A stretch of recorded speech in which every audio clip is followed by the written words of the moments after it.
आज Doubtnut app download करें। Doubtnut पर अपने सभी गणित, रसायन विज्ञान, भौतिक विज्ञान और जीव विज्ञान के डाउट्स का करो सफाया। बस प्रश्न की फोटो खींचो, एक ही प्रश्न को क्रॉप करो और तुरंत वीडियो सोल्यूशन पाओ। अभी डाउनलोड करें। Hello everyone, welcome to Doubtnut. देखिए हमारा क्वेश्चन क्या है कि संपर्क विधि के द्वारा हमें सल्फ्यूरिक अम्ल के औद्योगिक निर्माण का सचित्र वर्णन करना है और उसकी जितनी भी रासायनिक समीकरण है वो देनी है। ठीक है, उसके बाद हमारा क्वेश्चन का दूसरा पार्ट है कि इसके एक ऑक्सीकारक तथा जल शोषक गुण की पुष्टि हेतु एक रासायनिक समीकरण लिखनी है हमें। तो चलिए पहले हम संपर्क विधि से स्टार्ट करते हैं कि संपर्क विधि क्या होती है और उसकी क्या क्या रासायनिक समीकरण उसमें होती है। ठीक है, देखिए जो हमारी संपर्क विधि होती है उसके अंदर 4 स्टेप के अंदर जाकर हमारा H2SO4 मिलता है हमें। ठीक है, सबसे पहला स्टेप होता है हमारे पास कि सल्फर डाइऑक्साइड का बनना, जो हमारी SO2 गैस है उसका बनना हमारा पहला स्टेप है। ठीक, दूसरा स्टेप हमारे पास होता है SO2 का ऑक्सीकरण होना। जो SO2 है हमारा उसका ऑक्सीकरण होता है वो SO3 में कन्वर्ट हो जाती है। ठीक, तो यानी कि हमारे पास दूसरा स्टेप क्या हुआ, ऑक्सीकरण।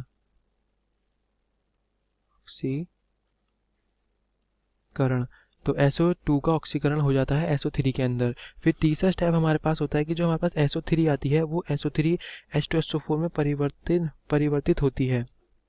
ठीक है, मतलब परिवर्तित कैसे होती है कि जो हमारी SO3 है वो H2SO4 से रिएक्ट करती है, सांद्र से H2SO4 से रिएक्ट करेगी और H2S2O7 बनाती है, यानी कि ओलियम बना लेती है। तो SO3 का H2SO4 में परिवर्तन SO3 को सल्फ्यूरिक अम्ल में अवक्षेपित करके ओलियम प्राप्त करता है।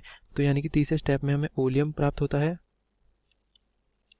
ठीक है, ओलियम, देखिए ओलियम का फॉर्मूला होता है H2S2O7 और सॉरी यहाँ पे 7 है।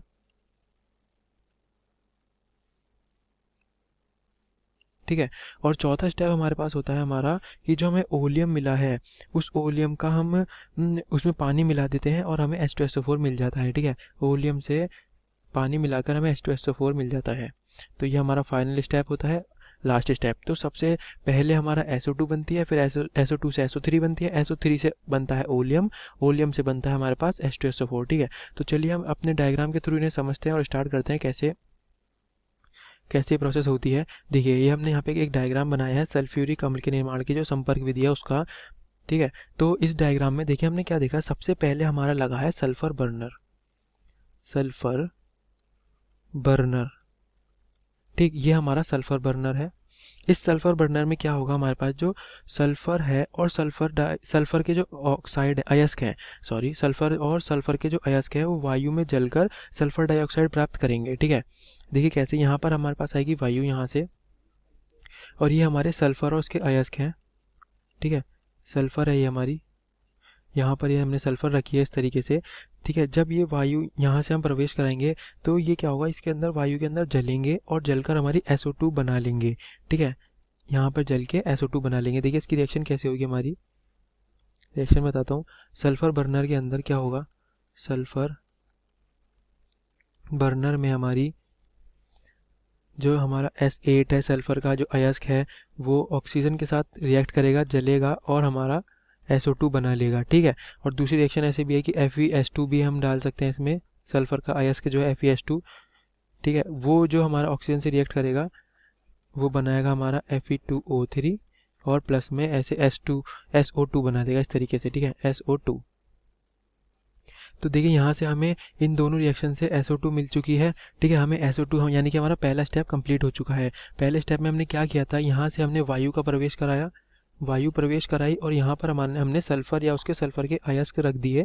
ठीक है, जिससे वो वायु की उपस्थिति में जलेगा और ऑक्सीजन से रिएक्ट करके सल्फर बर्नर के अंदर हमारी सल्फर डाइऑक्साइड बन जाएगी। ठीक है, तो देखिए यहाँ से हमारी क्या बाहर निकलेगी, अब इधर वाले रास्ते से सल्फर डाइऑक्साइड यानी कि SO2 हमारी बाहर निकलेगी।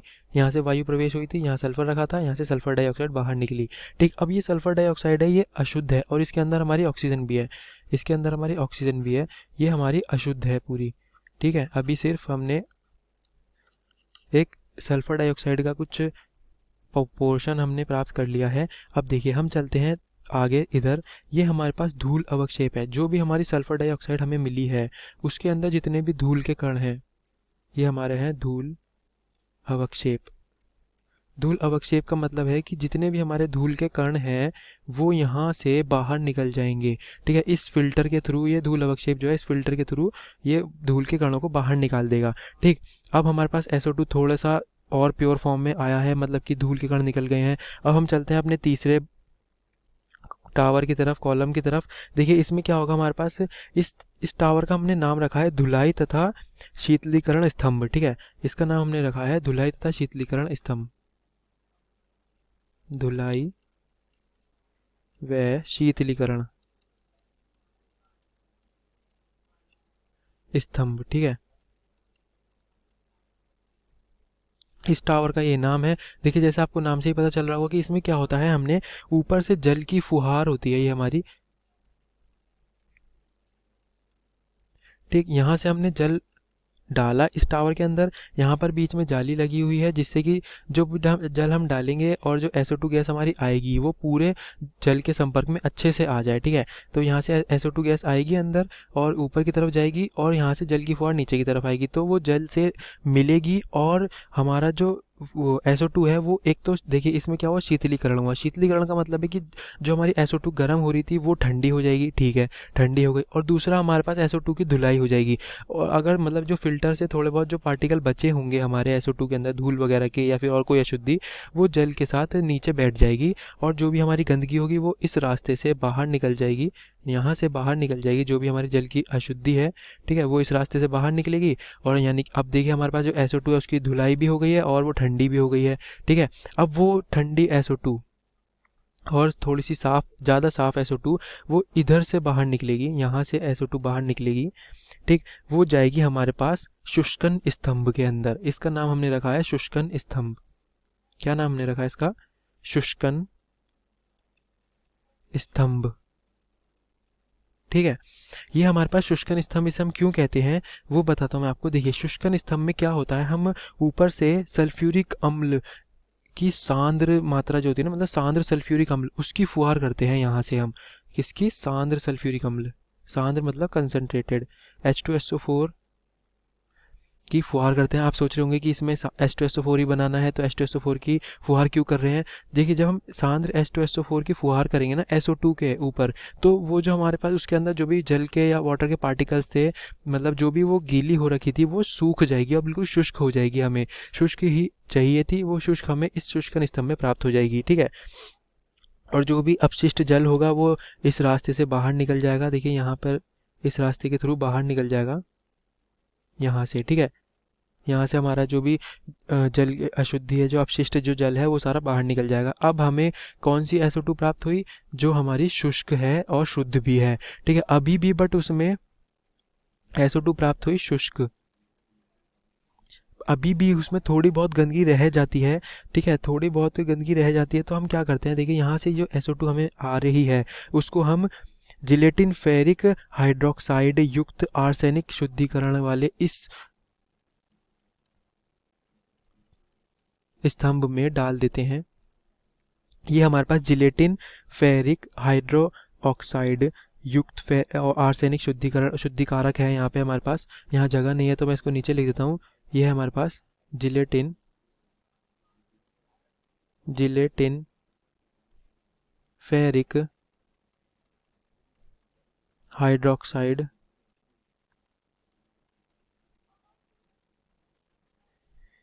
युक्त आर्सेनिक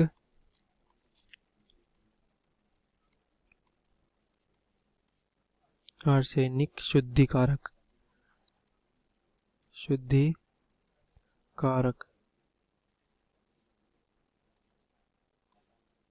यहाँ पर जो भी आर्सेनिक है उसके उसकी अशुद्धि दूर हो जाएगी और हमारे पास बिल्कुल बिल्कुल प्योर, मतलब SO2 में कुछ भी अब अशुद्धि नहीं रहेगी। इसको पार करने के बाद, इस वाले चैम्बर को पार करने के बाद SO2 में जरा सी भी अशुद्धि नहीं रहेगी। ठीक है, अब यहाँ से हमें बिल्कुल शुद्ध हम लिख सकते हैं। अब हम कह सकते हैं कि हमारे पास शुद्ध SO2 हमें प्राप्त हो गई है।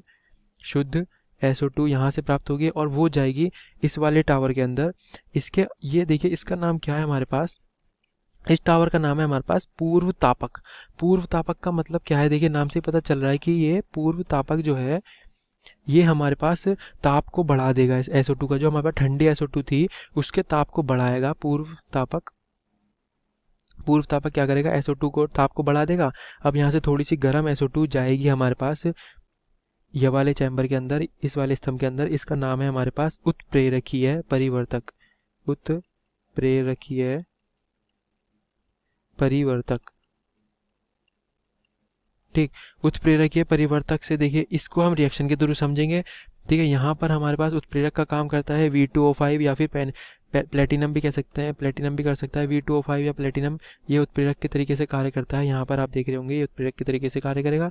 और हम देखते हैं ये रिएक्शन, इसकी रिएक्शन समझते हैं, फिर आपको अच्छे से समझ आएगा। देखिए ये सल्फर बर्नर है हमारे पास, उसके बाद जो रिएक्शन हुई अभी तक, देखिए सल्फर बर्नर यहाँ से पूरा SO2 क्रिएट हुई थी, जनरेट हुई थी, मतलब SO2 हमने बना ली थी। वो SO2 यहाँ तक इस वाले पॉइंट तक SO2 हमारी SO2 ही रही है, बस अशुद्ध से शुद्ध हमने कर ली है और शुष्क बना ली है। अब उत्प्रेरकीय परिवर्तक जो हमारा स्तंभ है उसके अंदर क्या रिएक्शन होगी, देखिए हमारा जो हमने पहला स्टेप हमने कंप्लीट कर लिया है। अब हमारा दूसरा स्टेप आ चुका है।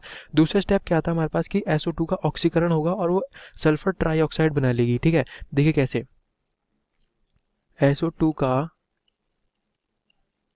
ऑक्सीकरण, SO2 का ऑक्सीकरण सल्फर डाइऑक्साइड का सल्फर ट्राईऑक्साइड में ऑक्सीकरण करते हैं। ये हमारी इसकी हेडिंग हो जाएगी। SO2 का ऑक्सीकरण किस में करेंगे, SO3 में बनाएंगे।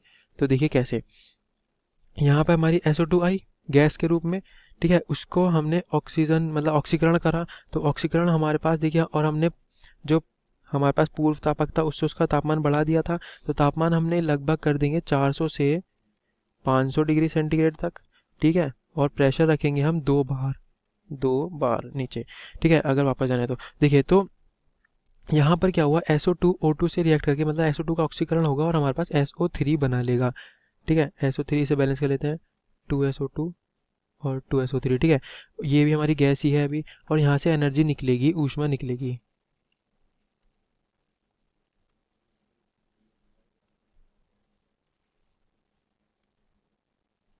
यहाँ से हमारी ऊष्मा बाहर निकलेगी, ठीक। तो हमारे पास देखिए दूसरा स्टेप हमारा कंप्लीट हो गया, यानी कि हमारे को SO2 से SO3 मिल चुकी है। ये रिएक्शन समझ आ गई। SO2 का बस ऑक्सीकरण किया है 400 से 500 डिग्री सेंटीग्रेड ताप पर, हमें मिल गई है SO3। अब वो जो SO3 गैस है, देखिए यहाँ पर जो V2O5 है वो उत्प्रेरक की तरीके से कार्य करता है, और उसको उत्प्रेरक, देखिए यहाँ से हमारी SO2 अंदर आई थी, गर्म हो SO2 अंदर आई थी, और इस उत्प्रेरक की उपस्थिति में ऑक्सीकरण हुआ, और यहाँ से हमें बाहर मिलेगी SO3। क्या बाहर मिलेगी, SO3, ठीक है। अब SO3 चलते हैं, देखिए लेके हम, अब हमारे पास लास्ट हमारा कक्ष आया है हमारे पास, इसका नाम है हमारे पास, इसको हम ओलियम कक्ष कह देते हैं, कि इसमें ओलियम का निर्माण होता है, ठीक है। ओलियम निर्माण कक्ष। तो देखिए इस कक्ष में क्या होता है, यहाँ पर हमने ऊपर से सांद्र H2SO4 डाला, सांद्र H2SO4 डाला हमने ऊपर से, ठीक है। उसकी बौछार करी, और यहाँ से हमारे पास आई थी SO3 जो थी यहाँ से आई, और वो H2SO4 के साथ रिएक्ट करके ओलियम बना लेगी, ठीक है। देखिए किस तरीके से, इसको भी हम रिएक्शन के थ्रू समझते हैं। तीसरा स्टेप क्या था हमारे पास कि ओलियम का निर्माण,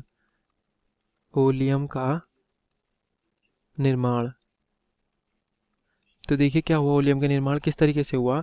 हमारे पास जो SO3 थी वो हमारी सांद्र H2SO4 से रिएक्ट करेगी, ये हमारा सांद्र H2SO4 है, और हमारे पास ओलियम बना लेगी। ओलियम का हमारा फॉर्मूला था H2S2O7, ठीक है। इसे हम बोलते हैं ओलियम, और इसका दूसरा नाम, केमिकल नेम बोलेंगे तो पायरो सल्फ्यूरिक अम्ल भी इसे हम बोल देते हैं, पायरो सल्फ्यूरिक अम्ल, ठीक है। पायरो सल्फ्यूरिक अम्ल भी कह देते हैं। ये हमारी, देखिए हमारे पास ओलियम मिल चुका है, तो हमारा तीसरा स्टेप भी कंप्लीट हो गया। बस अब हमें क्या करना है कि ओलियम से हमें H2SO4 बनाना है। देखिए हमारे पास यहाँ से हमने ओलियम को बाहर निकाला, SO3 आई थी, H2SO4 के साथ रिएक्ट करेगी, SO3 आके H2SO4 के साथ रिएक्ट करके ओलियम बना लेगी। यहाँ पे ओलियम हमारा मिल गया है, इस टैप से हम ओलियम को बाहर निकाल लेंगे। अब उस ओलियम को जल में कैसे कन्वर्ट करते, जल में कह रहा है H2SO4 में कैसे कन्वर्ट करते हैं, इसका हमारा हेडिंग डालते हैं हम कि ओलियम का तनुकरण तथा H2SO4 का उत्पादन। ओलियम का तनुकरण तथा H2SO4 का उत्पादन। ठीक है, तो देखिए कैसे होगा हमारे पास कि जो जल है वो ओलियम का तनुकरण करके वांछित सांद्रता वाला सल्फ्यूरिक अम्ल हमें प्राप्त कर लेंगे हम। देखिए H2S2O7 को हमने डाला जल के अंदर तो हमें मिला सल्फ्यूरिक अम्ल H2SO4। इसे बैलेंस कर लेते हैं तो 2H2SO4 मिलेगा। ये हमारा ओलियम था, ये हमारा जल था और यहाँ पे हमारा मिला सल्फ्यूरिक अम्ल। ठीक है, तो एक बार इसका हम ये सारी हमारी रिएक्शन थी, एक बार क्विक रिवीजन कर लेते हैं जिससे आपको कहीं कन्फ्यूज़न हो तो वो दूर हो जाए। देखिए हमें 4 स्टेप कंप्लीट करने हैं। ठीक, 4 स्टेप कंप्लीट कैसे करेंगे? पहले SO2 बनेगी, वो SO2 कन्वर्ट होगी SO3 में। ठीक है, उसका ऑक्सीकरण होगा, SO3 में कन्वर्ट हो जाएगी। फिर वो SO3 हमारा H2S2O7 यानी ओलियम बनाएगा। ओलियम के बाद मिलेगा हमें H2SO4। ठीक है, देखिए कैसे कैसे हुआ था। ये हमारा डायग्राम हो गया। देखिए हमने सबसे पहले क्या करा, हमारे पास सल्फर बर्नर था। कौन सा बर्नर था? Sulphur burner. सल्फर बर्नर में क्या हुआ कि यहाँ से हमने वायु दी। ठीक है, वायु क्या करेगी, जो सल्फर के अयस्क हैं और जो सल्फर है वो हमारी वायु के साथ जलेगी और हमें मिलेगा सल्फर डाइऑक्साइड। देखिए यहाँ से हमें मिला सल्फर डाइऑक्साइड। अब इसमें क्या दिक्कत आएगी कि ये जो सल्फर डाइऑक्साइड है ना, ये केवल सल्फर डाइऑक्साइड नहीं है, इसके अंदर हमने क्योंकि वायु की उपस्थिति में ये रिएक्शन करेगी तो इसमें ऑक्सीजन भी होती है और ये काफ़ी अशुद्ध भी होती है। ठीक है, वो जाएगी हमारी धूल अवक्षेप के अंदर। ये हमारा है धूल अवक्षेप। ठीक है, धूल अवक्षेप कैसे काम करता है कि जो हमारा SO2 में जितनी भी धूल के कण हैं, ये फिल्टर की तरीके से काम करता है। इसमें से हमारे जितने भी धूल के कण हैं वो धूल के कणों को दूर कर देगा और हमारे पास आएगा यहाँ पर जल की फुआ। अब आएगा हमारे पास कि धुलाई व शीतलीकरण स्तंभ के अंदर वो हमारा SO2। ठीक है, अभी भी उसमें अशुद्धि मिली हुई है तो हम क्या करेंगे, जल की फुहार डालेंगे। ऊपर से हम जल की फुहार डालेंगे और नीचे से हमारा SO2 ऊपर जाएगा। ठीक है, SO2 ऊपर जाएगी गैस हमारी। ठीक है, जल ऊपर से नीचे आएगा तो ये इसका क्या काम होगा, एक तो ये इसे ठंडा कर देगा, SO2 गैस को ठंडा कर देगा क्योंकि यहाँ पर ये रिएक्शन जो होती है वो काफ़ी अच्छे तापमान पर होती है तो वो उसे ठंडा कर देगा। ठंडा करने के बाद और साथ में जितनी भी कुछ धूल की अशुद्धियाँ हैं और थोड़ी बहुत गंदगी है वो सब पानी से धुलकर नीचे बैठ जाएंगी और इस रास्ते के थ्रू बाहर निकल जाएंगी। ठीक है, फिर हमारी ये जो थोड़ी सी शुद्ध हो चुकी है अब SO2 वो जाएगी हमारे पास। शुद्ध SO2 थोड़ी सी है अभी मगर ये और गीली हो गई है क्योंकि हमने यहाँ पे पानी डाला था, जल की फुहार डाली थी, तो वो गीली SO2 को हम क्या करेंगे, हम डालेंगे शुष्कन स्तंभ के अंदर। शुष्कन स्तंभ का देखिए क्या काम है कि ये SO2 को सुखा देगा। कि कैसे सुखाएगा कि हम ऊपर से सांद्र H2SO4 कंसनट्रेटेड H2SO4 को फुहार डालेंगे ऊपर से और नीचे से हमारी SO2 गैस आएगी तो वो जितनी भी नमी है उसको सोख लेगा सांद्र H2SO4 और नीचे से बाहर निकल जाएगा हमारा जल। ठीक है, अब अवशिष्ट जल नीचे से बाहर निकल जाएगा। अब हमारे पास शुष्क और थोड़ी शुद्ध SO2 है हमें प्राप्त हो गई है, वो हम उसको शुद्ध को पूरी प्योर फॉर्म में शुद्ध करना चाहते हैं SO2 को। तो उसको प्योर फॉर्म में शुद्ध करने के लिए देखिए हमारे पास यहाँ पर एक फिल्टर लगा होता है, इसे हम जेलेटिन फेरिक हाइड्रोक्साइड युक्त आर्सेनिक शुद्धिकारक कहते हैं। यहाँ पर हमारे पास क्या होगा कि जो SO2 शुष्क आई, जितनी भी उसमें गंदगी जितनी भी होंगी वो सारी यहाँ पर पृथक हो जाएंगी और हमें बिल्कुल प्योर फॉर्म की SO2 हमें प्राप्त हो जाएगी। वो प्योर फॉर्म की SO2 यहाँ पूर्व तापक में जाएगी। पूर्व तापक उसका ताप को बढ़ा देगा, पूर्व तापक हमारा उसके ताप को बढ़ा देगा और अच्छे टेम्परेचर पर लगभग 400 से 450 डिग्री सेंटीग्रेड ताप पर वो जाएगी उत्प्रेरकीय परिवर्तक के अंदर। उत्प्रेरकीय परिवर्तक क्या करेगा, उसको उत्प्रेरक परिवर्तक उत्प्रेरक की उपस्थिति में वेनेडियम पेंटाऑक्साइड की उपस्थिति में V2O5 की उपस्थिति में यहाँ पे क्या करेगा, देखिए SO2 जो है ऑक्सीकरण SO2 का ऑक्सीकरण हो जाएगा SO3 के अंदर और हमारी SO2 कन्वर्ट हो जाएगी SO3 में। हमें मिलेगी SO3, वो SO3 जाएगी हमारे पास ओलियम निर्माण कक्ष में। ओलियम निर्माण कक्ष क्या काम करेगा, जो सांद्र H2SO4 से रिएक्ट करके हमारा ओलियम बनाएगा H2S2O7। वो ओलियम हमारा हम एक जार में इकट्ठा कर लेंगे और फिर उस ओलियम का तनुकरण करके हमको जल डाल के उसके अंदर हमें H2SO4 मिल जाएगा। ठीक है, ये इसकी कंप्लीट प्रोसेस थी और ये इसकी सारी रिएक्शंस थी, पहली, दूसरी और तीसरी रिएक्शन और चौथी रिएक्शन। ठीक है, अब हम चलते हैं अपने क्वेश्चन के फर्स्ट पार्ट की तरफ, सेकंड पार्ट की तरफ सॉरी। सेकंड पार्ट क्या कहता है कि इसका ऑक्सीकारक व जल शोषक गुण की पुष्टि हेतु एक रासायनिक समीकरण देनी है, ठीक है। देखिए हम पहली रिएक्शन समझते हैं। पहली रिएक्शन हमारी है कि ये क्या करती है, जो I2 है ना, I2 उसको HiO3 में ऑक्सीकृत कर देती है, ऑक्सीकृत कर देता है। देखिए कैसे, हमारे पास ये I2 है, इसके अंदर हमने डाला H2SO4, ठीक है। तो ये क्या बनाएगा, HiO3 साथ में निकलेगा पानी प्लस निकलेगा हमारा SO2 बाहर। इसको हम बैलेंस कर लेते हैं। I2 ये 5 और 2 और ये 4, ठीक है, 5 SO2। इस तरीके से ये देखिए जो I2 को HiO3 में ऑक्सीकृत कर दिया इसने। और क्या कर दिया ये, दूसरी रिएक्शन में बताता हूँ आपको कि ये जो I और Ki है ना, उसका ऑक्सीकरण I2 में कर देती है। I या Ki का ऑक्सीकरण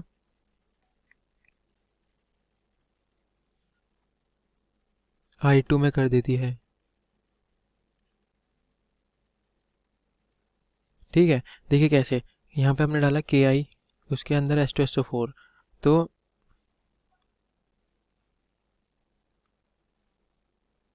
H2SO4 जब डालेंगे तो ये हमारे पास K2SO4 बनाएगा, साथ में बनाएगा I2 और साथ में बनाएगा H2S प्लस जल।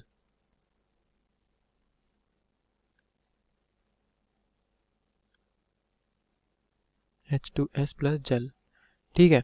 अब इसको एक बार बैलेंस कर लेते हैं। इसको भी देखिए 8I Ki 5H2SO4 4, यहाँ पर 4I2 और ये 4H2O, ठीक है। ये हमारी इसकी ये रिएक्शन हो गई है, Ki का ऑक्सीकरण कर देती है, ठीक है। देखिए Ki जो है हमारा Ki या I इसका I2 में ऑक्सीकरण कर दिया है।